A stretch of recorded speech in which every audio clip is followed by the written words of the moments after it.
Welcome to the west side of the city of Chicago, everyone. I'm retired State Senator Ricky Hendon, and welcome to MacArthur's Restaurant, one of the premier black businesses on the west side. We had our press conference here because the cannabis bill is about building up businesses, and we want to support black businesses. It gives me an honor to introduce our chairman, Doug Kelly. Doug, give Doug a hand, y'all. He did a great job. Oh, there you go. What's up, my brother? All right. First of all, I'd like to welcome everybody here today. Thank you for coming out today for this very important press conference. Turn your phones off. Ernest. My name is Douglas Kelly. I'm the Executive Director of Cannabis Equity Illinois Coalition.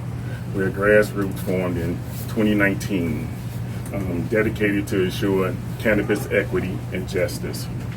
Today is an important day for cannabis equity in Illinois. As we look back at legislations that just passed, there was a chance that social equity applicants would be locked out once again. But thankfully, because of the leadership and commitment of Rep. Ford, Senator Lightfoot, and also Senior Advisor Hutchison, and alongside these incredible advocates standing alongside me. Each one of them had a pivotal hand in making this happen. Give all the advocates a hand. All of them. Every march, every protest. And also those that are not here with us today, who also played a part in making this happen. So we just want to be thankful to everybody that had a part in this today. Let's be clear though, there's still work that needs to be done. That's right.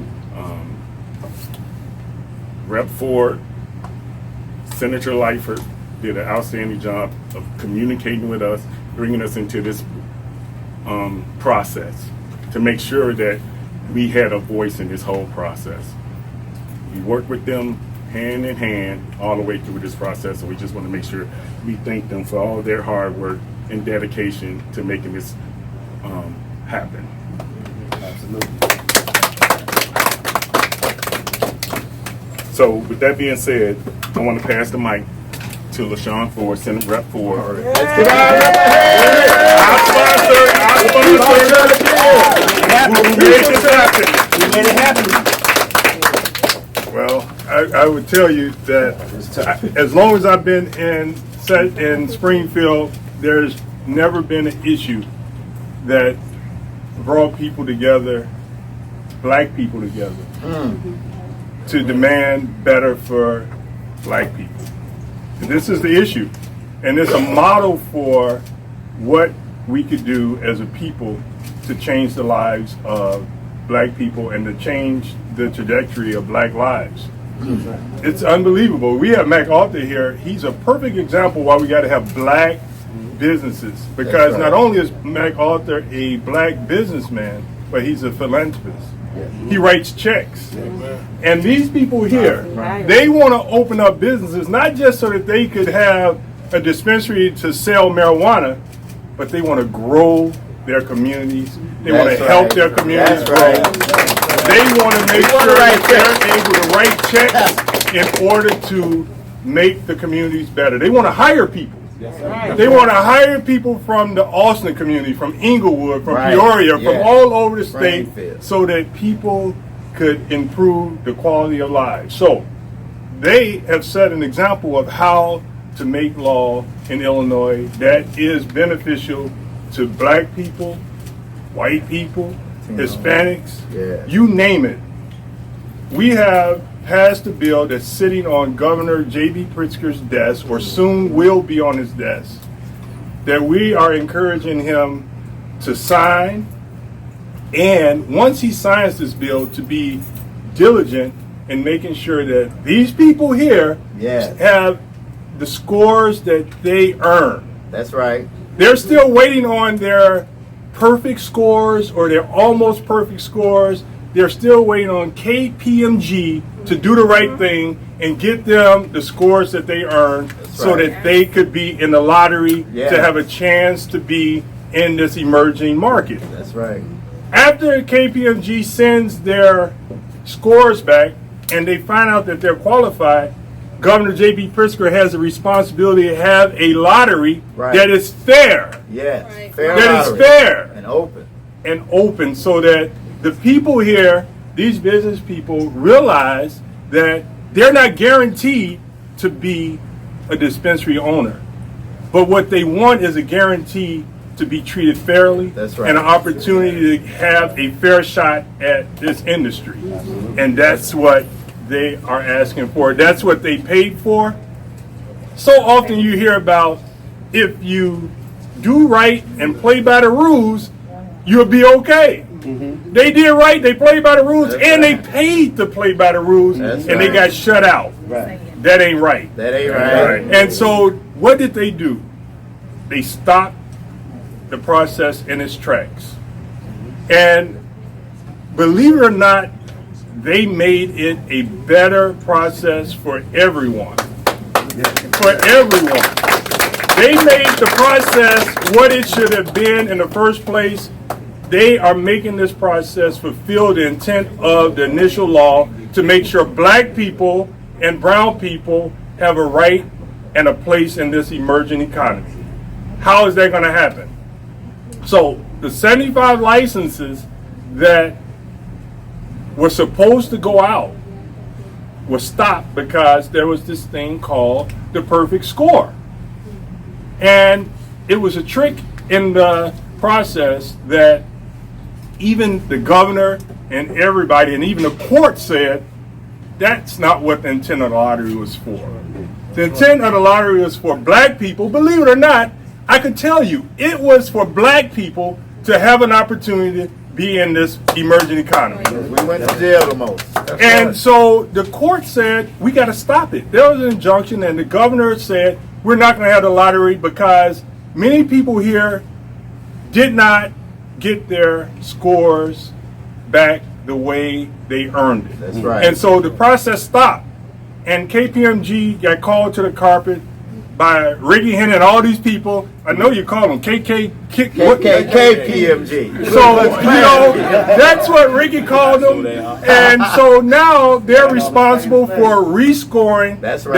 the applications to make sure that people that played by the rules That's right. and did what they're supposed to do get what they earned. That's right. And so there will be more people than the 21 that had an opportunity to get in that first lottery, probably in that first lottery, because the governor is making sure, the governor is making sure Yeah. that they get their accurate score so that they have an opportunity to move into that lottery. Now, that was the veterans' preference that gave them an opportunity to shut out some other people. Now, this group here said that's not enough because you tricked us with that veterans' preference. We want more licenses. They demanded probably 200 more. The governor released 110.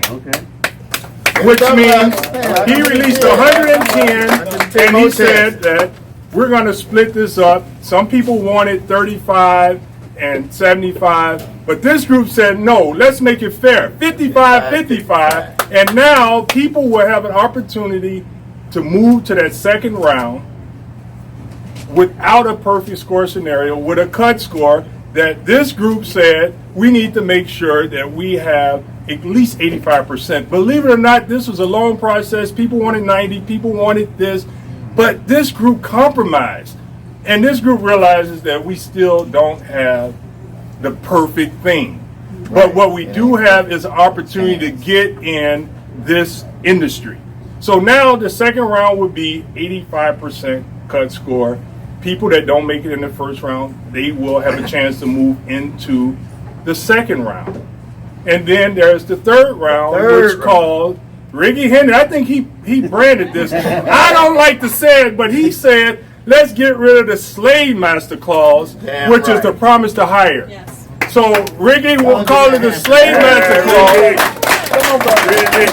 And so That third round is really laser focused on what you call the intent of the law to make sure that black people and brown people have an opportunity to really have a chance to get in it. That third round says that we're going to get rid of the promise to hire, where a person that could live in Winnetka say that I'll hire somebody like Tyrone Muhammad that went to jail for cannabis and his friends, all of his buddies, because he hang out with ex-cons all the time, and he wants to make sure that they have a chance. And so they would go to Tyrone Muhammad, but he wouldn't sell out and say, give me some ex-cons so that I could say that I will hire them. And guess what? Now I'm a social equity candidate. And that's not right. That's right. And so this group said, cut out that promise to hire, and don't let them say that I could hire somebody from Austin, where LaShawn lived, in a community that's disadvantaged. Let's just say we'll hire LaShawn's cousin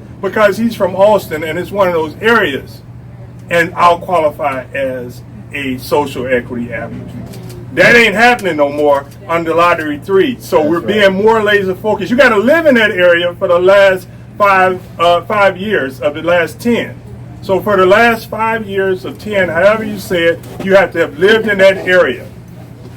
And so that's laser focus on making sure that you have an opportunity to get somebody from the impacted areas. And of course, you should have a criminal record of your own from the from cannabis.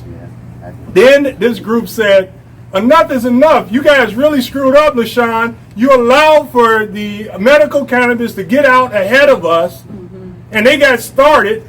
You voted for that, LaShawn. You got the medical cannabis. You got to help us fix it. And I said, you're right. And so I owned up that we passed the bill in Springfield, and we allowed those people to go out and take up all the good locations across the city of Chicago, the state of Illinois, like Wrigleyville. And what did they say? They said, no, we want to relocate or locate right next to them so that we have an opportunity at the prime location so that we can make money. And so when the governor signs this bill, no matter where you are, you're able to open up next to Cresco or any of those big groups that might have long lines, that when you open, they're going to come and do business with you because you're going to have the best product. You're going to have the industry lead. And so now social equity applicants could go and move wherever they want. There's no restrictions. They just can't move next to each other. And here is the other part that we should say that's important. There's 5 licenses that's been due to this industry. And today I want to call on Governor Pritzker to release those first, immediately, because it's going to be laser focused on social equity applicants. There's no reason to hold those licenses. The governor should release those as soon as individuals have their perfect scores or their scores for their social equity process. He can release them today, because once that happens, the people here could qualify for those. Why is that important? That's important because not only can they sell medical, they could sell recreational in there. Now that's a good thing, and the plus one, and the plus one. So that's a big deal. So while we're waiting for the 75, the 55, and the 55, the governor should release those 5 immediately. There could be no lawsuit for those. And this group probably would qualify for those. And so there's so much to be excited about, but we can't be satisfied. We can't be satisfied because none of these people have keys to a dispensary yet. And so we're not satisfied. This group, they set themselves out from their business mindsets to a certain degree to advocate, and that's not right. So now they got to turn the tables now and depend on the governor to do what's right so that they can start focusing on business.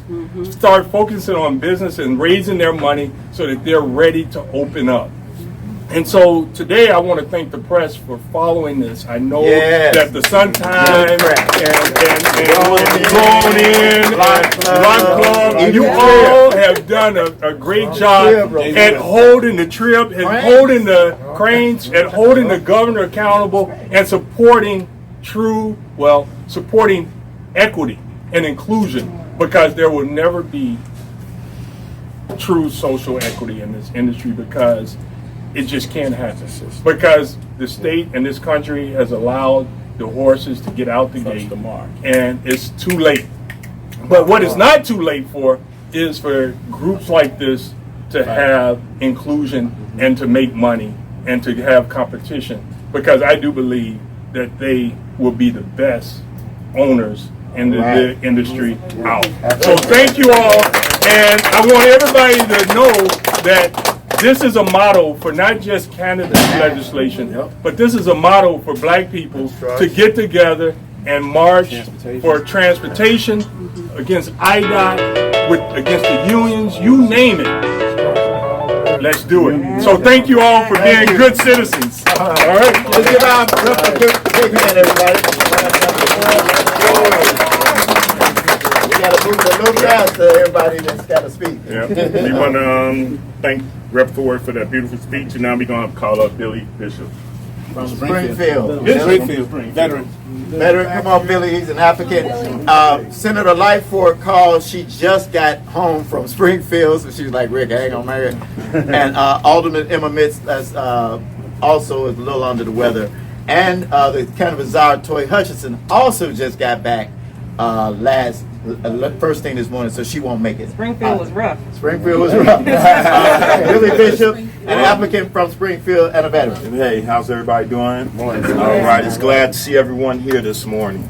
This has been a long journey. I want to thank each and every one of you on both sides of this sides of the camera. Ricky, you're a soldier, man. That's all I can say. You're a soldier. LaShawn, thank you for carrying our message. Tyrone, Here you go. Here you go. excuse me. Man, we need you down south, man. For real. Hey, we run for governor. Hey, don't run for governor. Hey, I work some precincts for you. I want to thank everybody on down in the government branch, JB, the SARS, Miss Hutchinson, Senator Lightfoot. Everybody needs to be congratulated in this, and most of all, it's up to us. That's right. I think we showed not just ourselves, our groups, what we can do when we can come together and work and work the capital. I learned so much. And we got to keep this momentum going, not just in cannabis, but in all the industries: construction, That's right. employment, building homes, just building our community, education, everything. Get it. I'm gonna get out the way, y'all, because there's so many. Tell them about your application. My application, I'm a veteran. I'm a United States Marine veteran. My father was in the military for 30 years. I put in the application with Green Gold Industries for a dispensary, transportation company, and it's been a long journey, y'all. I've learned so much, and we just wanting to get into the industry and be the best in this industry. We might be behind, but we're going to take this industry over. There you go. All right. All we got to do is get it in. Okay? Give Billy a big hand. Hey, I'm out all the way. Thank you, y'all. Thank you. I'm staying here. Okay. You going all the way from Springfield. Some of this good Chicago. Okay, we're going to move it on. Yep, I want to thank Billy for coming up and sharing his speech with us. Now we have Aileen Williams coming up. Just share. Give her a hand, everybody. How you doing? Support our veterans.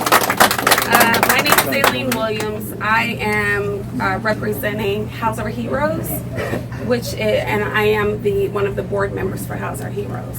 House Our Heroes put in an application under Battle Buds. We came in under social equity.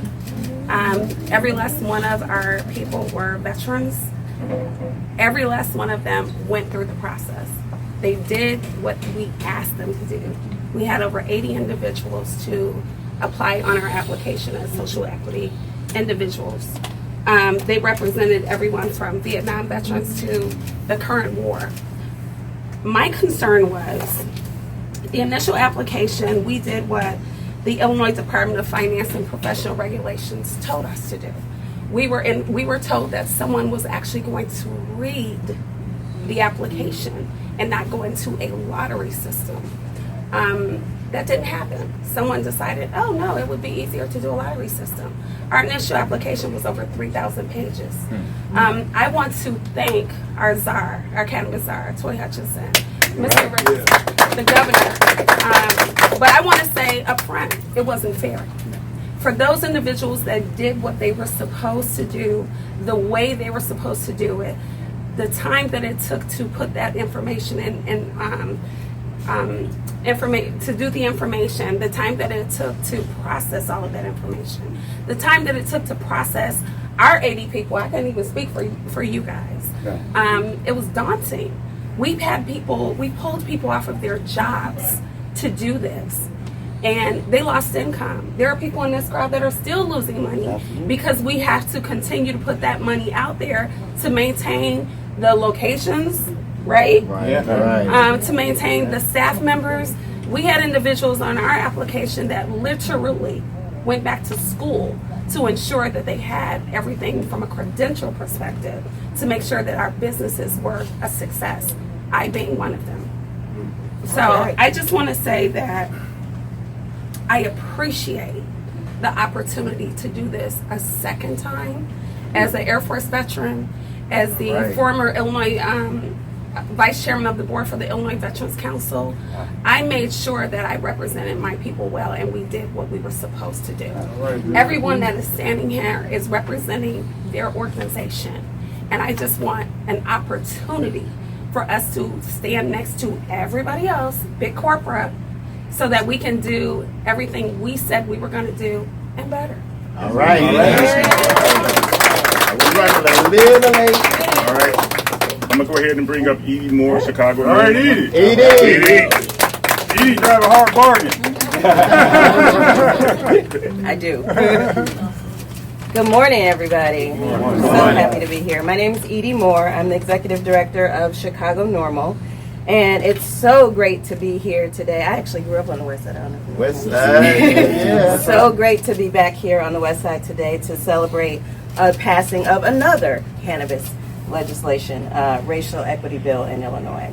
On behalf of Normal, who just created their first equity and inclusion committee, which I'm going to chair, and Chicago Normal and our members, we want to thank Senate Majority Leader Kimberly Lightfoot, State Representative LaShawn Ford, and our cannabis czar, Toy Hutchinson, and all the other advocates and partners for all the work that everybody put in to make this happen. Ladies and gentlemen, we have lit the fire. All right. We've tapped into our power, and the passing of this legislation is a catalyst, which means that's something that enables a reaction for something to proceed at a faster rate. This bill is going to be very impactful to small, independent, black and brown owned cannabis license holders and slurry businesses and their employees, because it will immediately ensure increased overall racial equity and inclusion in the cannabis space in our state. We're changing the face of the industry, and I, for one, cannot wait to see what all those colors are going to look like. All right. That's gonna be amazing. I know that this is not the last cannabis bill we're going to work on together. Chicago Normal looks forward to working in tandem with all of the cannabis businesses impacted by this new legislation. We're going to keep pushing and fulfilling our mission of supporting racial and small business equity by creating policies that focus on job training and supporting social justice and racial equity. We'll continue developing educational, training, and engagement platforms for patients, job seekers, and entrepreneurs. As always, we encourage civic engagement, transparency, and collaboration. We come for receipts. Join us as we get to work on all this cannabis reform. Thank you. Thank you. Now we have JR come up. All right, brother. What's up? What's up? What's up? What's up? Since we're at the weed meeting, I'm gonna have an edible before I start. I know I'm gonna have to be pulling JR in a second. My name is J.R. Fleming. I'm a member of the Southwest Cannabis, the Southwest Coalition for Change, which is a cannabis trade association in Hempford Hood. We got here today because of a lawsuit. The state didn't play fair filed a lawsuit. State Rep. LaShawn Ford stepped to the plate and included everybody voicing new legislation. The bill went through the House, went through the Senate, passed both, right? Yep. So we want to thank Senator Lightfoot. Of course, thank Rep. Ford. But most importantly, thank the advocates and social equity applicants who kept their foots on the necks of legislators in the media to tell them that we had enough with this corruption. As Representative Ford said, this is an emerging industry, an industry in which I was convicted, right, arrested 16 times for selling marijuana. Yes. I have a right to participate in the legal selling of drugs, which a lot of my brothers still in the federal penitentiary for, right? Yeah. Today, the governor of the state of Illinois has an opportunity, right, to show the country that we are beyond corruption. Right? To show the country that they listen when the people challenges their elected officials to do the right thing, and they did the right thing with this bill. Governor Pritzker, we're asking that you not only sign this bill, but expedite the process for lottery. That's People are losing money on a daily basis.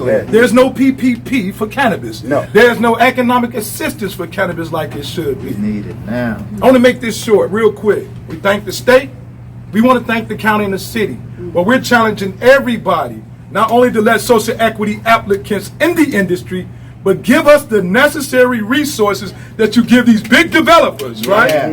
These big businesses, casinos, and everything. Give us the necessary resources so that we can sustain ourselves, be successful enough so we have the audacity to hope that one day we can be an MSO. I'm not in this just to win an application license in Illinois. That's right. I want to compete with the big boys nationwide in every community of color that went through what we went through. I'm J.R. Fleming. Thank you, J.R. Ford. Thank you, Brother Rick. And he can still play a little softball too. That's right. That's right. We on different teams. We friends in here, but on the softball field, we need to go. I had my greatest game against Rick. I know. He had 3 hits, y'all. He got 3 hits. We got something on You had 4 hits, 6 RBIs. 6 RBIs. You ain't have no 6 RBIs that day. You ain't have no 6 RBIs off. All right, thank you, Jim. I'm JR. No, at the end. I love it. Eloquent. I love that. I love that. And then we're done, man. Okay. And then, okay. All right, we're a little behind. I'm sorry. Go ahead. I'm Jamel Chavez. I represent Shire Rome Dispensaries. First of all, I want to start by thanking this man right here, Ricky Hendon. I know they call him Hollywood, but I call him Hollywood because he show out for the people of his community. I thank him for that. I want to thank Rep. Ford. He been with here, hey, left and right. I told him I got to get a Rep. Ford jersey. These parts. I want to thank Cannabis Toy Hudson, Senator Lightfoot. I want to tell her thank you, especially I know these guys were fighting hard. I just want to remind everybody that we just fought to get to the starting line. We ain't made it to the finish line yet, so we just fought to get a start. Urging the governor to expedite that start. Let's get this started expeditiously, please, because it's been a long wait. There's so many people that are urging and itching to get these businesses open so they can start revitalizing their communities and their neighborhoods, me being one of them. I recognize what this can bring. It represents more than. Oh yeah, most definitely. I get to that part. 8 years serving my country, 2 tours in Iraq. Proud United States Marine Corps veteran. Proud certified to all my brothers. And they rejected his application by 1 point. Yeah, see, Straight bullshit. last time I was at the finish line, somebody pulled the tripwire on me. So, but now we good. So now we. I feel like we can. Now we good. We can right this wrong. I'm just thankful for the opportunity to be a part of 3 lotteries. If I ain't successful in the first one, I guess I go to the second and the third. The 3 lotteries. Thank you, Edie. Thank you. I just Y'all made it happen. I want to reiterate what Ricky said about these businesses. This is not just an opportunity to sell cannabis. I'm not looking to sell cannabis. I'm looking to revitalize my community. I'm looking to revitalize my neighborhood. Oh my goodness. I want to rebuild what the war on drugs tore down. And that's what we're trying to do. Everybody, I think I saw the Cannabis Toy Hutchinson come in. Is she it? Give her a big hand, everybody. She made it. She's the only advisor in the United States with a governor. You good? She's the only governor advisor. Hey, Ricky, while Tori's walking up, let me tell y'all something. She's the only There is a person that did not sleep until we got this right. That's Toy Hutchinson. Ricky gonna say more about her too, but I also wanted to let you guys know that this is over 400 days A person could have had a baby, and the baby could be walking by now, as long as this has taken. But Toy, thank you so much. Let's give her a big hand. Our cannabis senior advisor to the governor, but she'll always be cannabis czar to me. Toy, please say something to everybody, and then we're wrapping it up.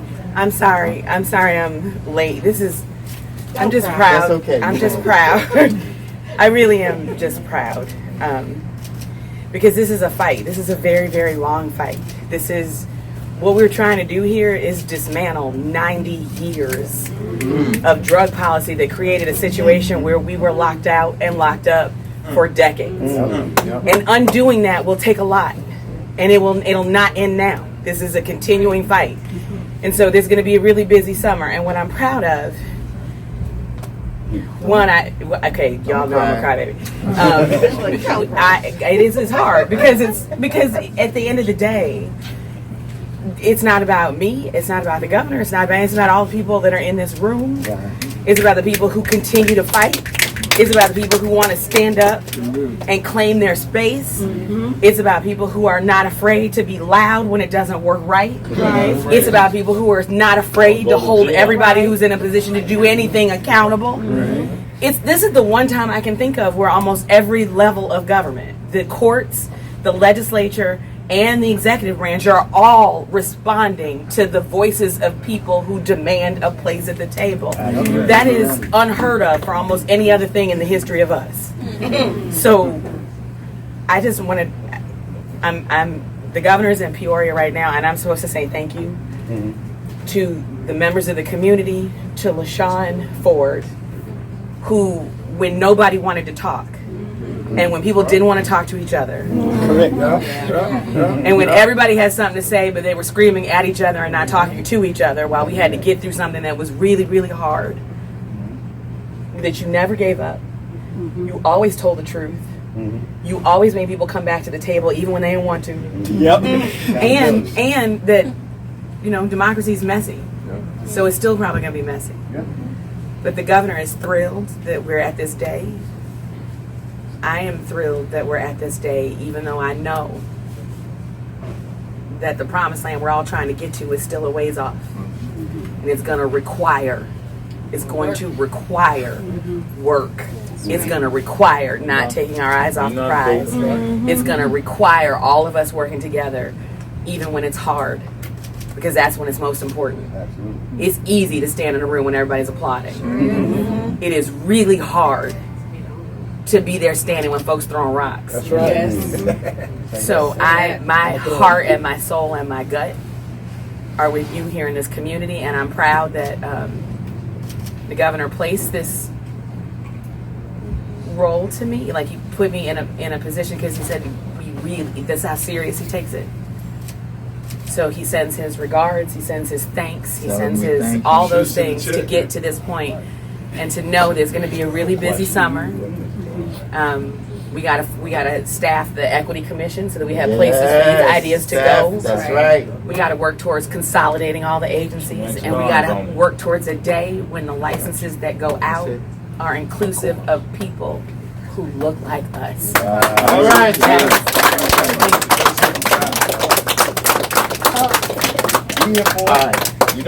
Toy cried. At a heartbeat. And I'm a man's man, but she made me cry the other day. And me and her and Kim got on together. Senator Leifer couldn't be here this morning. Go ahead. She couldn't be here this morning, but let me tell you, if you wanted somebody to go to battle in the Senate and literally look at everybody and be like, if you don't have anything good to say, don't say it, because we have to get to the point where this. And so she took this baby that LaShawn ushered over months and months and months, and got it through the finish line. And I'm telling you, right, with almost no debate. Less than 5 minutes. Right, but the amazing thing was that the governor popped up and he said, he looked at it, he said, we did it! Like, we were all like that. So this is the beginning. And so thank you to Senator, Majority Leader. Kimberly Lightford. Hey, she said put the A in it. Oh, Kimberly A. Lightford. Cannot forget Senator Lightford and all that she does for the community and all that she does for all of us. So, and that is my sister, always. So Let's get Toya a thank big you. hand. You gonna stay for us? Okay, we're gonna wrap it up, everybody. I did want to say we're gonna two things real quick. Oh, I got Tyrone. Okay, I got it. I wanted to before I thank people, I wanted to get the two things out that we had to get out. One, we're asking the city council, and I talked to several aldermen and mentioned to the mayor that we would like a waivers so minorities can have our stores downtown. Amen. Downtown. Don't y'all want to be downtown? Downtown. We want her to keep a moratorium, but do waivers for minorities so that we can have our stores not just on the west side and the south side, but we want to get that tourist dollar as well. So that's one initiative that we're going to be pushing. Edie mentioned some of the other things we're looking at. So we're looking at craft grow. We're looking at cultivation as well. We're looking at, for my brother, because this is my brother here, Tyrone Muhammad from the ex-cons, Community and Social Change, that we can have, if you could go to jail for selling weed, you should be able to work in the industry, and you should be able to own a dispensary. So we're going to keep fighting for my brother and his group all the way to Washington, D.C. The last thing is we're asking Governor J.B. Pritzker to sign the bill and have the lotteries within 30 days, back to back to back. That way, we appreciate the things that LaShawn and Kim and Toy and them put in the legislation that made it easier to open. It's easier to open now. It's quicker. We appreciate all of that. It's on the fast track. If the governor does that, then we can be in business by the fall. And that is our desire. We also have I see Porsche over there. We have a shelf space initiative going with a couple of companies. I won't name the companies today, but some of them are here that are going to let us put our products. And me and Tyrone and Brother Ernest, give them a big hand, Brother Ernest and Tyrone. It ain't been easy. Nope. And there's some days when Tyrone want to chop my head off, and I tell him, put the axe back up, bro. We're going to get there. But we're going to have our black and brown nationwide products on the shelves nationwide by this fall. So all of you who are infusers through the MSOs through the MSOs, because you know we don't have them nationwide yet. But we have people that in 17, 20 states that have said, I didn't have a chance to tell Tyrone this latest news. That breaking news. Well, y'all know I've been on it. And my son, Lil Rick, is standing right there, so he gonna yank Daddy in a minute because I've been on. This drove me crazy. My blood pressure was 250 over 185. 250 over 185. I had to get off them Zoom calls and stuff, them 4-5 hour Zoom calls, and we had to stop certain black folk. We just couldn't work with them no more because it's driving me crazy. But God is good. I got my health. We're getting close to lunch now. Everybody, we're going to get our lunch and go over here. Now, you don't, museum what? So, real quick, you know, I want to say that everybody's in this room. Lacuna Loft, it's on 2150 Canal Port. The founder of the Marijuana Hall of Fame. They allowed us, the owners and the management, to put the Marijuana Hall of Fame inside Lacuna Loft. Yesterday we toured the facility. Next Monday at 12 o'clock, if you're in Chicago, media, people here, I ask you please to come to Lacuna Loft and see the facility for the Marijuana Hall of Fame. Now, if you're not staying for lunch, please move your car. Remember, you can't stay for the lunch unless you are an applicant or a potential investor or a current investor, because we're going to be talking business and our business. Brother Tyrone is going to, I've got one thing we're going to do at lunch that we're going to do for him. And where's your brother who also got locked up? Yeah. Where There goes Greg. Greg, and Greg, Brother Greg, give Brother Greg a big hand. He with Tyrone. We got to do something for these brothers and the attorneys. All right, any questions? If not, we thank you all for coming. I know you want to interview the mayor and everybody. If you want to, Portia Mittens is here. She's a dispensary owner it's kind of breaking down, but that's fine. But if you, I know they're trying to get, they don't do the interviews out there. So Portia, go out there. If you want to do any more interviews, go out there, grab whoever you want. And Geraldine is going to sign everybody in for the lunch over here. With the grown in. There she goes right there. Would you say, Ernest? The grown in. And we thank you for coming. Did I miss something? Interview you and Okay, yeah, we'll do the interviews. We go with me and Tyrone interview might be over here though. okay. Or wherever they're gonna do. We'll work that out. But thank you all for coming, for all the press.